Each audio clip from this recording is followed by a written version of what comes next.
Mungkahi ng ilang senador mga tol dahil nga salbahe daw etong bagong Chinese Embassy Ambassador, palitan na lang. Ikaw, sang-ayon ka ba dyan? Comment ka sa ibaba. Pag-usapan natin to mga tol, samahan ninyo ako. I'm just a young nigga chillin' on it. First time I seen ice was a Alright, magandang araw sa inyong lahat mga tol. Kabago-bago pa lamang daw nitong bagong Chinese Ambassador dito sa Pilipinas. Ibang klase na ang pag-uugali. Tulad nga ng sinabi natin itong nakaraan is mas malala to, no? Kesa dun sa nakaraan. Yung nakaraan mga kapatid parang ano pa yun mild pa yun eh. Ito ibang klase to mga tol. So ang mungkahe ng ilan nating mga senador is palitan. No, hindi naman persona non grata o hindi naman alisin ang Chinese Embassy rito sa Manila, kundi palitan lang yung Chinese Ambassador. Ikaw, pabor ka ba dyan? Comment ka sa ibaba. So ito panonoorin natin mula rito sa PTV Philippines. Again, magbibigay lang po tayo ng reaksyon and komentaryo. Pakinggan natin yung mga pinupunto ng ating mga senador at bakit nila nasasabing etong Chinese Ambassador na to is palaaway. No? Pag-usapan natin mga kapatid, panoorin na natin to. Iminumungkahi na ng ilang senador na palitan ng ambassador ng China. Ito dahil sa patuloy pa ring sagutan ng embahada ng China at ng ilang opisyal ng Pilipinas. Yan ang ulat ni Luisa Erispe. Dahil sa halos walang katapusang palitan ng mainit na salita sa pagitan ng embahada ng China at mga opisyal ng gobyerno ng Pilipinas, ang ilang senador iminumungkahi ng palitan na lang ang mismong representante ng China na nandirito sa bansa. Ayon kay Senator J.V. Ejercito, imbis kasi na maayos, lalo lang nag-aapoy ang alitan sa pagitan ng dalawang bansa. Kumbaga mga tol, total diplomats naman sila, imbis na alam mo yon pahupain ang sitwasyon kasi masyado silang nagiging balat sibuyas. Alam mo yon, nagsimula ito mga tol dahil doon sa caricature nga ni PCG Commodore J. Tariela. Again, di natin sinasabing tama. Pero again mga kapatid, kung usapang bastusan is wala nang babastos pa sa ginagawa nila at wag nilang ireklamo yun.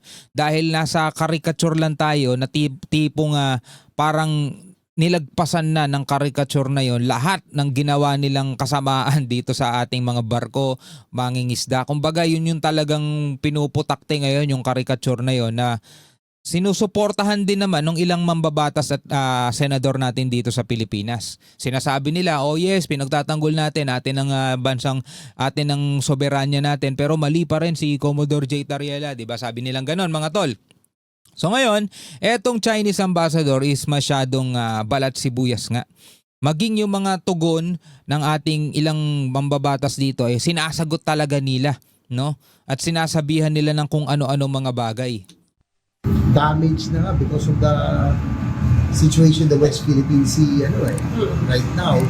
So instead of dousing cold water to the fire, is adding fuel to the fire. So I think kung mas maganda kung papalitan ng someone who is more diplomatic in dealing with the Coast Guard. More diplomatic. Tinang inirekomenda ni Senator J.V. na mapalitan ng ambassador ng unang talakay ng Resolution 256 sa plenaryo ng Senado. Dagdag pa niya, 2 buwan pa lang sa Pilipinas ang ambassador. Dapat matuto itong rumispeto sa bansa.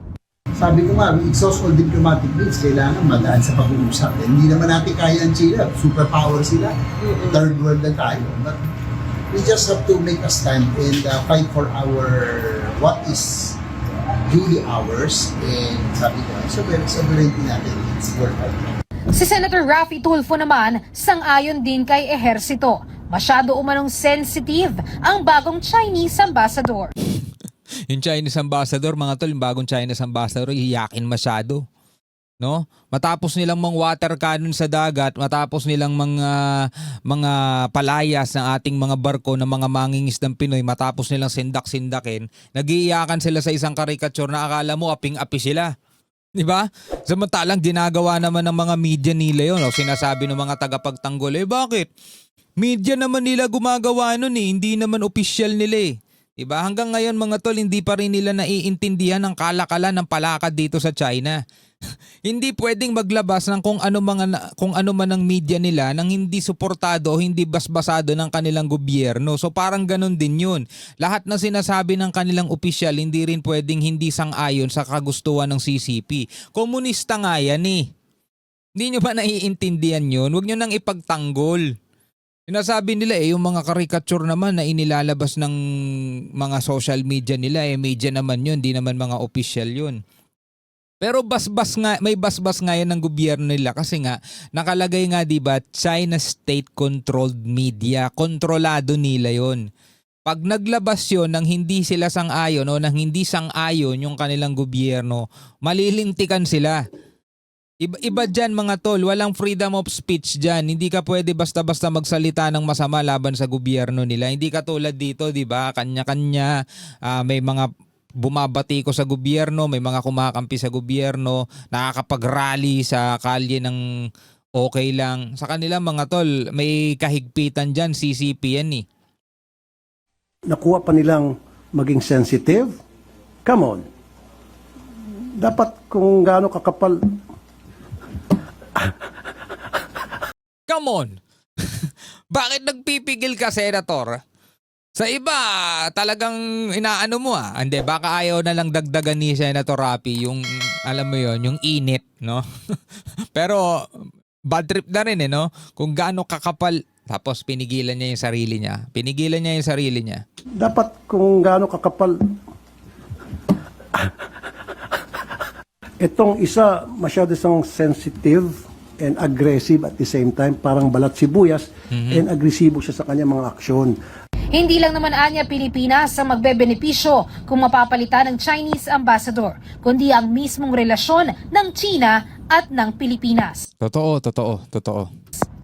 Wala naman akong recommendatory power o wala akong authority para sabing palitan. Pero it will be best for the interest of the Chinese and Philippine relationship na siguro magkaroon ng bagong ambassador.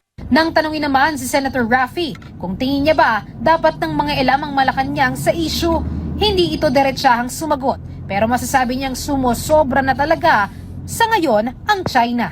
So ito mga kapatid, ihanay natin, i-analyze natin. Tingnan nyo to kasi maraming nagsasabi kasalanan naman daw kasi natin.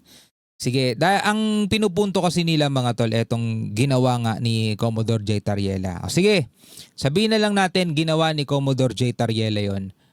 Mali, nagkamali si Commodore J. Tariela. Actually, nawala na nga yung topic Sumentro na dun sa caricature Ngayon mga kapatid, yung bang caricature na ginawa ni Commodore J. Tariela, sapat na para masabi nating eto na yung pinakaganti, no? Doon sa pangwawater cannon ng China, pangaangkin sa ating mga teritoryo, di ba? Pagkaputol ng daliri ng isa sa ating mga sundalo dahil sa pagbangga ng kanilang mga barko. Yung daan-daang libo kung hindi man milyon na ginagastos ng ating gobyerno para maipaayos yung mga barko ng ating Coast Guard at BFAR na winawater cannon ng China at nasisira. Binabangga pa mga kapatid.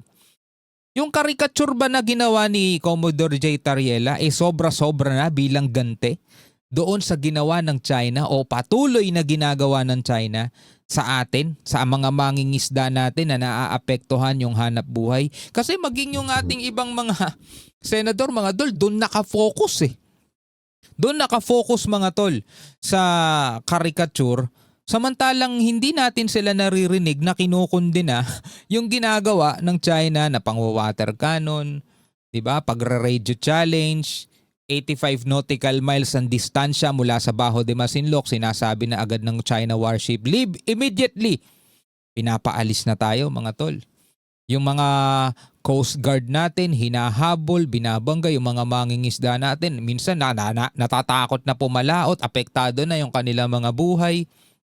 So ang katapat lang ba ng China is caricature, which is paborito rin naman nilang gawin araw-araw. Diba? Sa Pilipinas, sa Japan, sa Amerika, lahat mga kapatid ng mga bansang hindi nila gusto, ginagawa nila ng cartoon. Ginagawa nila ng caricature. Diba? Nagpapakalat sila ng mga propaganda. Paulit-ulit nang ginagawa yon ng kontrolado nilang media. Media na kontrolado nila. Kumbaga, pinopondohan yon ng kanilang gobyerno. Gobyerno mismo nila ang nagpopondo sa mga yon. Gets na ninyo kung bakit ko sinasabing sila mismo gumagawa nun at hindi basta-basta media lang. Kasi nga, gobyerno nila ang nagpopondo doon. Gobyerno nila nagpapasweldo, nagbibigay ng kung ano-ano mga gamit, mga computer, PC, lahat yon. Gobyerno nila nagpopondo. At bawat mga balita at bawat mga post na inilalabas ng kanilang mga media, dapat aprobado ng kanilang gobyerno. Kung hindi aprobado, hindi mo pwedeng i-post yan, hindi mo pwedeng ilabas yan. Once na na-post nila at na-publish na nila yon, ibig sabihin aprobado na yon ng kanilang gobyerno. Ngayon, lahat ba ng mga yan, lahat ba ng mga ginagawa ng China is quits na ba tayo dahil doon sa ginawa ni Commodore J. Tariela na caricature? Parang hindi naman mga tol. 'Di ba? Napakaliit na bagay. Eto matindi. Masyado silang madamdamin. 'Di ba? Nagdaramdam sila doon sa caricature ni Xi Jinping. Again, araw-araw nilang ginagawa yung mga ganung mga bagay sa ibang mga leader, sa ibang mga presidente. Pero pag sa kanila ginawa, madamdamin sila. At ngayon nakikipagsagutan at ang sinasabi nila, ang Pilipinas daw nagpapakalat ng mga maling impormasyon, binabaluktot ang katotohanan para daw lituhin at iligaw ang mga mamamayan, mga tao, mga Pilipino. Aba. Grabe, di ba? Itong China lang ay medyo lumalabis ata pagdating niya sa West Philippine Sea dahil may arbitral ruling na nga na sinasabi sa atin yung area na yon, matigas pa rin sila, and then ang masaklap, ulitin ko for the nth time, na haras, nabubuli yung ating mga fisher folks. Yun lang yun eh. Hindi lang mga fisher folks natin, pati Philippine Coast Guard. And remember, the Philippine Coast Guard represents the Filipino people. Ang suwestyon naman ng mga senador nagmula sa bagong banat ng Chinese Embassy kay Senate President Vicente Soto III na kung tingin raw sa kanila ay bastos. Paano na lang ang mga senador na nagsabi sa kanila ng get the F out? Nagsabi niya si Erwin, si Senator Erwin. Kung hindi rin umano sila marunong rumispeto, paano naman ang mga senador na tumawag sa China na bully? Obo, sensitibo nga. Sensitibo nga. Hindi nila matanggap na bully sila pero yun ang ginagawa nila, no? Yun ang ginagawa nila. Ayaw nilang tawagin silang ganun pero ginagawa naman nila. So anong tawag nyo po doon? Diba? Ano pong tawag ninyo doon sa panghaharas, doon sa pangwawater cannon, o doon sa mga ginagawa nyo paghabol, pagbangga, pananakot sa mga barko? Hindi ba pambubulas yun? Hindi ba pambubuli yun? Pero ayaw nilang tinatawag sila ng ganun. At sa embahada na bad guest at troll farm. Gate pa ng Chinese Embassy, minamaliit sila kung tingin sa kanila ay magpapapressure sa mga pahayag lang o mga resolusyon. Pero So hindi nga talaga sila good guest. Bad guest nga talaga sila. 'Di ba? Kasi imbis nga makipagdiplomasya sila, is nakikipagsagutan sila. Una, tama, bisita lang sila rito. Nandirito sila sa ating bahay, nandirito sila sa ating teritoryo. 'Di ba? Hindi sila pwedeng umastang kailangan sila yung seservan mo. Ipagsuserve mo, ipaglilingkuran mo. 'Di ba? Sumunod kayo rito. kung si Senate President Vicente Soto III ang tatanungin dito, kung nakakainis ang taong pinipilit na magsalita pero hindi naman nagkokomento, pipiliin niya na lang na maging ganito. Luisa Erispe para sa Pambansang TV. Alright mga kapatid, bilang mga Pilipino, ano ang inyong masasabi tungkol dito? Sa tingin ninyo, mabuti na lang, palitan na lang kaya, no? Palitan na lang.